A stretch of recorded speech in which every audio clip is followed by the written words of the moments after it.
Selection स्रोतों से नहीं होते, सिलेक्शन शिक्षकों से नहीं होते, सिलेक्शन ऑनलाइन कोर्सेज से नहीं होते, सिलेक्शन पुस्तकों से भी नहीं होते।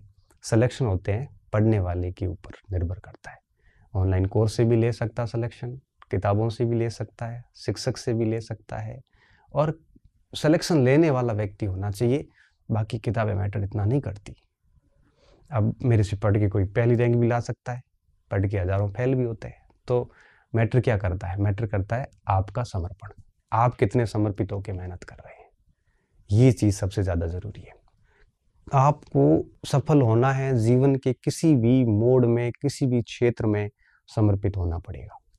आप सोच रहे हो कि मजाक मजाक में काम करेंगे, आप अपने जीवन को थोड़ा सीरियस लीजिए। जीवन के साथ खेलना नहीं चाहिए हमें। अगर आप अपने ऊपर नियंत्रण नहीं रखेंगे तो आपके ऊपर कोई और नियंत्रण रखेगा। अगर आप भटक रहे हैं, इसका मतलब आपके ऊपर अनुशासन की आप में ही कमी है। अगर आप अध्ययन का सातत्य नहीं बना के पा रहे हैं, आपकी कंटिन्यूटी नहीं है, कंसिस्टेंसी नहीं है, मतलब अनुशासन की कमी है। आपने तय कर रखा था कि मुझे मेरे शेड्यूल से चलना है, आपने शेड्यूल सेट कर रखा था कि भाई मुझे मॉर्निंग में ये पढ़ना है, इवनिंग में ये पढ़ना है, दोपहर में ये पढ़ना है, ऐसे पढ़ना है, महीने में पूरा इतना करना, ये सारा सिस्टम सेट था। अगर आप इस पे नहीं चल रहे हैं और आप एक दिन पढ़ रहे हैं, 3 दिन नहीं पढ़ रहे हैं, तो आप में अनुशासन की भयंकर कमी है, और ऐसी स्थिति में समर्पण भी नहीं हो पाता। समर्पित होके भी अगर आप नियमित नहीं हैं, सातत्य नहीं है आप में, तो फिर आप मान के चलिए कि आप सफल नहीं होंगे, कभी भी नहीं हो पाएंगे। तो अनुशासन होने का मतलब ये नहीं है कि अपने आप को शांत रखना। अनुशासन का मतलब है कि एक प्रकार से कंटिन्यूटी होना, कंसिस्टेंसी आना, लगातार परीक्षा तक अपने फॉर्मेट के अनुसार चलना। ठीक है, 5-6 दिन पढ़ लिया ढंग से, एक दिन कहीं घूमने चले गए, वो अलग बात है, वो ज़रूरी भी होता है। दिन पूरा पढ़ लिया, शाम को खेलने चले गए, ये बहुत ज़रूरी होता है। अगर अनुशासन नहीं है तो आप मानसिक रूप से भी बड़े कमज़ोर हैं।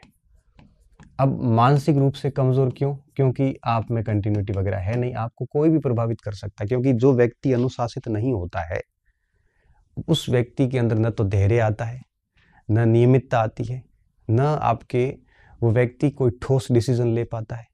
गलत आदतें उसको बहुत जल्दी घेर लेती है, और ऐसी स्थिति में वो अपने मूल उद्देश्यों से भटक जाता है।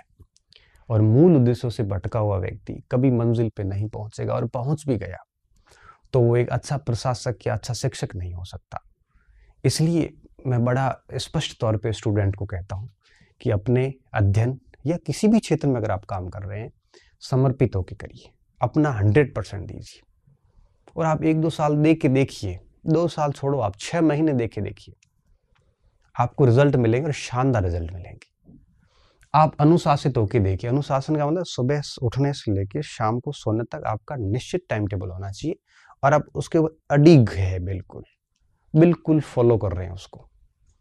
ऐसा नहीं है कि एकदम आप खुद से झूठ नहीं बोल रहे हैं, आप बिल्कुल ईमानदार बने हुए हैं। अगर आप ये सब है तो निश्चित तौर पे आप अनुशासित हैं। और ये सब भाव तभी आते हैं जब हम कार्य को लेके समर्पित होते हैं। इसलिए ये दोनों चीजें एक दूसरे से बहुत जुड़ी हुई है।